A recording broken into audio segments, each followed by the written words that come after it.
Okay, अस्सलाम वालेकुम students. हमने पिछली वीडियो में चैप्टर नंबर 2 फिज़िक्स काइनेमेटिक्स के जो है न्यूमेरिकल्स कर लिए थे 1 till 4।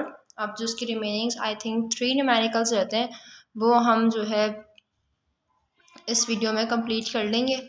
तो हम स्टार्ट करते हैं अपने न्यूमेरिकल नंबर 5 से। अच्छा, मुझे आप लोग को एक चीज़ कहनी थी कि जो न्यूमेरिकल्स जो बुक के पीछे क्वेश्चंस इंडिविजुअल्स दिए हुए होते हैं चैप्टर्स के, उसका तो कोई इतना एज सच प्रॉब्लम नहीं है, क्योंकि वो तो ऑफ कोर्स आप लोग सॉल्व करते ही हैं बाय योरसेल्फ। लेकिन बुक के एग्जांपल्स का क्या होता है कि बच्चे उनको सॉल्व नहीं करते, वो कहते हैं कि होए हुए तो आए हैं, पूरे आंसर्स वगैरह सोल्यूशन वगैरह सब होता है, तो वो उसको सॉल्व नहीं करते। लेकिन देखें बेटा, इन न्यूमेरिकल्स को भी ना आपने कॉपी में अलग से सॉल्व करना है, किसी रफ रजिस्टर में, या जो फिज़िक्स का आपका रजिस्टर है उसमें आप लोग ज़रूर सॉल्व कीजिएगा इनको भी, ताकि आपकी प्रैक्टिस अच्छी हो जाए, आप लोग की जो है पता चल जाए। क्योंकि मैंने ये चीज़ मैं आपको बताऊँ, जब आप न्यूमेरिकल्स को एक दफ़ा अपने हाथ से कर लेते हो ना, तो आप खुद भी ये चीज़ नोट करोगे कि आपको ये चीज़ याद हो जाती है कि यार ये न्यूमेरिकल मैंने इस वक्त किया था, इसमें ये स्पेसिफिक फार्मूला लगा था और हमने ये वैल्यूज़ यहाँ पुट की थी। इजीली जो है इससे हमारा क्वेश्चन सॉल्व हो जाता है।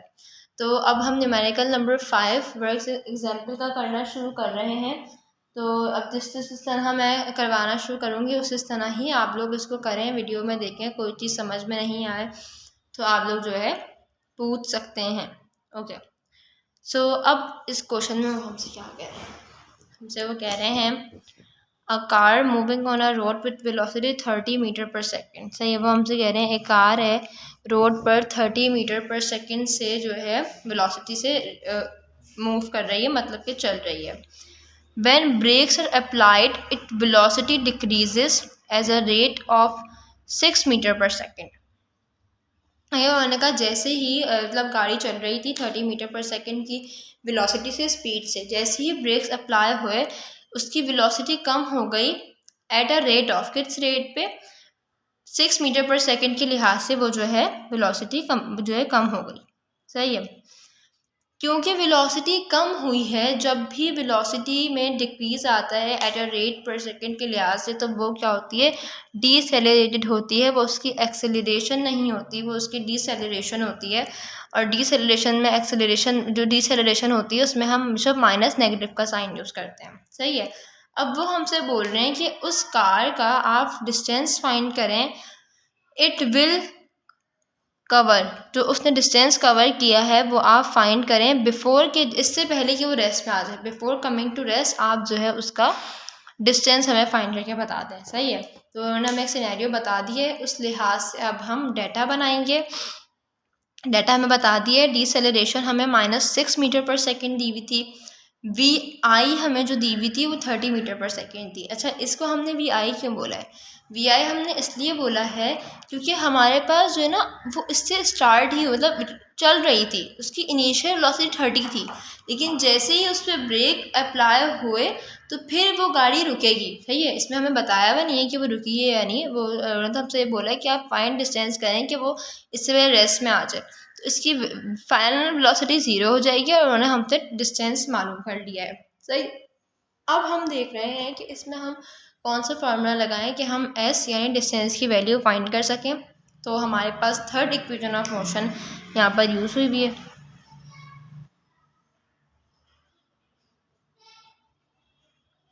थर्ड इक्वेशन ऑफ मोशन यहाँ पर हमने यूज़ की है, which is 2as is equals to VF² - VI का स्क्वायर। सही है, आप चाहें तो इस फॉर्मूले को यहीं पर ही अरेंज कर लें, वरना फिर पहले आप वैल्यूज़ पुट करके भी इतना कर सकते हैं, लेकिन यहाँ पर हम जो है वैल्यूज़ को अरेंज कर लेते हैं, फिर जो हमारे पास वैल्यूज़ हैं उनको पुट कर देंगे। क्योंकि हमें यहाँ पर डिस्टेंस की वैल्यू फाइंड करनी है, तो यहाँ पर 2a मल्टीप्लाई हो रहा है, वहाँ पर जाकर ये डिवाइड हो जाएगा। तो ये देखें यहाँ पर डिवाइड हो गया है, और यहाँ पर s रह गया, VF² - VI² divide by 2a हो गया। सही है, अब हम यहाँ पर आ रहा है स्टेप 3, हमने यहाँ पर सॉल्यूशन की हेडिंग डाली, यहाँ हमने फार्मूला लगाया,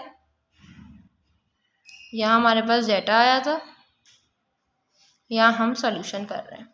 सही है, सॉल्यूशन में हमने क्या किया है, सिंपली VF की हमारे वैल्यू 0 थी, माइनस का साइन आ गया, VI हमारे पास 30 थी, 2 एज इट इज़ आ गया और मल्टीप्लाई बाय -6 हमने लिख दिया। 6 माइनस भी आएगा 6 के साथ, सही है, ये बात याद रख लेगा। अब हमने क्या किया, अब इन्होंने ना यहाँ पर पूरा सोल्यूशन डायरेक्ट कर दिया है। यहाँ पर जो है 0 का जो स्क्वायर था तो वो उसको मेंशन करने की ज़रूरत नहीं है। 30 का स्क्वायर हमारे पास 900 होता है, वो हमारे पास यहाँ पर आ गया एज इट इज़, माइनस का साइन भी साथ में आ गया। 6 को 2 से मल्टीप्लाई किया तो 12 आंसर आ गया। 6 2 से मल्टीप्लाई नहीं हुआ, माइनस भी मल्टीप्लाई हुआ है तो माइनस भी एज इट इज़ आ जाएगा। माइनस से माइनस कैंसिल हो जाएगा। जब हम 90 को 12 से डिवाइड करेंगे तो हमारे पास आंसर क्या आ जाएगा, 75 मीटर। आपको ये चीज़ कैलकुलेटर में भी करनी है, ये मत करिएगा कि डायरेक्ट कर लें। ऑफ कोर्स ये नहीं करेगा कि आंसर याद कर लें, आंसर तो इतने हीरो न्यूमेरिकल से याद भी नहीं कर सकते आप लोग। तो ये देख लें, मैंने अभी कैलकुलेटर पर करके दिखा दिया। 75 आंसर आ गया हमारा यहाँ पर, और हमारे पास 75 मीटर का डिस्टेंस जो है उस कार ने कवर किया था। इससे पहले कि जो है वो रेस्ट पे आ जाती है, स्टॉप हो जाती है। The car will stop after covering 75 metre per second. मतलब कार कब स्टॉप हुई, जब उसने 75 मीटर का डिस्टेंस कवर कर लिया। तो ये हमारे पास एग्जाम्पल नंबर 5 थी, बहुत ईजी सी थी, छोटी सी थी, ईजीली सॉल्व हो गई। अब हम आते हैं नेक्स्ट एग्जाम्पल पे। चलें, अब हम एग्जाम्पल नंबर 6 कर रहे हैं। हम देखते हैं वो हमसे इसमें क्या पूछ रहे हैं। A motorcycle is moving with velocity of 40 metres. तो हमें बता दिया एक मोटरसाइकिल है वो 40 मीटर पर सेकंड के उससे मूव कर रही है। तो ये मेरी बुक थोड़ी सी बाइंड हुई है तो वो अंदर की तरफ फोल्ड हुई है, तो जो अंदर लिखा हुआ होगा वो मैं आप लोगों को बता दूंगी, उसकी आप टेंशन मत लीजिएगा, अपनी बुक्स को साथ लेके बैठिएगा। It gets accelerating at rate of 8 metre per second. सही उन्होंने बताया, एक कार है वो 40 मीटर पर सेकेंड के वेलोसिटी से, स्पीड से मूव कर रही थी और वो उसकी एक्सेलरेशन जो थी, एक्सेलरेट हुई वो 8 मीटर पर सेकेंड पर। How much distance will it cover, वो कितना डिस्टेंस कवर करेगी अगले 10 सेकेंड्स में, अगले 10 सेकेंड में वो कितना डिस्टेंस कवर करेगी। यहाँ उन्होंने हमसे डिस्टेंस मालूम कराया है, मतलब कि एस तो उन्होंने मालूम कर लिया है। यहाँ हमें VI उसकी गिवन है और ये हमें एक्सेलरेशन गिवन है। सही है, तो हमने यहाँ पर जो है सही है, और यहाँ पर जो है हमने डेटा बना लिया है। VI की वैल्यू हमें, मतलब इनिशियल वेलोसिटी हमें 40 गिवन थी, एक्सेलरेशन हमें 8 मीटर पर सेकेंड गिवन थी, टाइम हमें 10 सेकेंड्स दिया हुआ था, और डिस्टेंस हमें जो है यहाँ पर मालूम करना था। तो इसको जब मैंने देखा तो भाई मैंने देखा कि यहाँ पर तो एक फार्मूला है which is second equation of motion, जिसके थ्रू हम इजीली जो है फाइंड कर सकते हैं ये वाली इसकी एस की वैल्यू, यानी डिस्टेंस की वैल्यू हम इजीली फाइंड कर सकते हैं। सही है, तो अब हमने क्या किया, इस सेकेंड इक्वेशन ऑफ मोशन में हमने जितनी भी वैल्यूज़ हमें यहाँ पर गिवन थी उन सबको यहाँ पर पुट कर दिया। कैसे पुट करा, हमारे पास VI की वैल्यू हमें 40 दी हुई थी, टाइम की वैल्यू हमें 10 दी हुई थी। सही है, 1/2 एज इट इज़ आ गया, प्लस का साइन भी एज इट इज़ आ गया। फिर हमारे पास एक्सेलरेशन 8 मीटर पर सेकेंड थी, और जो है उन्होंने हमें टाइम दिया हुआ था 10 का स्क्वायर, T का स्क्वायर कर दिया हमने, सुपर स्क्वायर लगा दिया। सही है, यहाँ जब हम आए तो हमने 40 को मल्टीप्लाई बाय 10 करवाया, 400 हो गया, प्लस का साइन एज इट इज़ आ गया, 1/2 एज इट इज़ आ गया, 2 यहाँ पर एज इट इज़ आ गया। यहाँ पर हमने 10 का स्क्वायर जब किया तो हमारे पास क्या आंसर आया, 100 आंसर आया।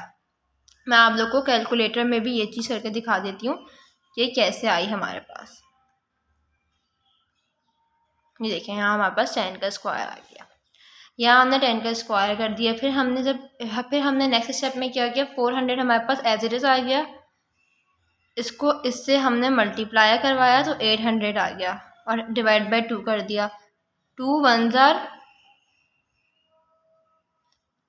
400 जब हमारे पास 800 होता है तो हमारे पास यहाँ पर भी 400 आ गया और यहाँ पर भी 400 आ गया। 400 प्लस करा तो 800 आंसर आ गया हमारे पास। तो मोटरसाइकिल ने कितना डिस्टेंस कवर किया है, मोटरसाइकिल ने 800 मीटर डिस्टेंस कवर किया है 10 सेकेंड्स में। सॉरी, नेक्स्ट 10 सेकेंड में उसने 800 मीटर्स जो डिस्टेंस कवर कर लिया। तो यहाँ हमारे पास एग्जाम्पल नंबर 6 भी कंप्लीट हो चुकी है।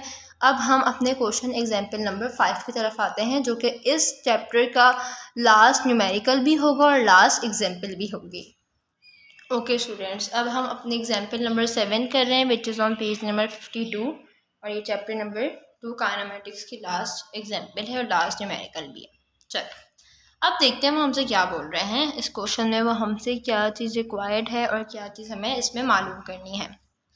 A ball is thrown vertically upward with velocity of 12 metre per second. सही है।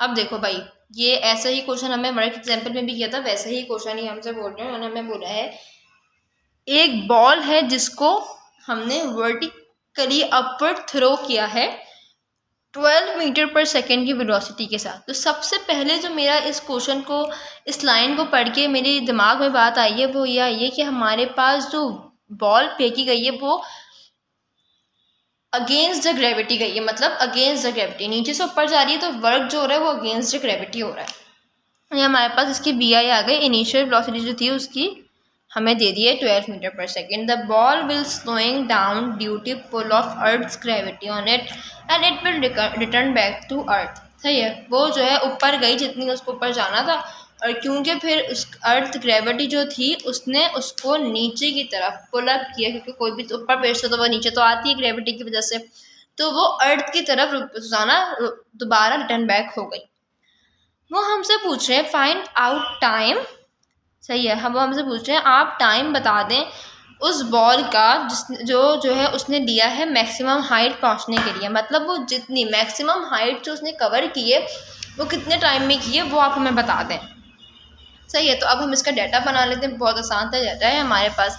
इनिशियल वेलोसिटी 12 हमें गिवन है, वी एफ इसकी 0 हो जाएगी, वी जी हमारे पास -10 है। -10 मैं फिर बता देती हूँ क्यों है, क्योंकि वर्क जो हमारे पास यहाँ पर डन हुआ है वो अगेंस्ट द ग्रेविटी, जो काम हमने किया है बॉल को जो हमने ऊपर थ्रो किया है वो अगेंस्ट द ग्रेविटी किया है, इसलिए जो है हमारे पास एक्सेलरेशन की value acceleration due to gravity की वैल्यू -10 हो जाएगी। और टाइम हमारे पास यहाँ पर अननोन है। सही है, मतलब हमें फाइंड करना है। सही है। तो वही चीज़ ये हमने बनाया था डेटा, फिर हम पुट करेंगे फॉर्मूला, फिर सॉल्यूशन और फिर रिजल्ट। सही है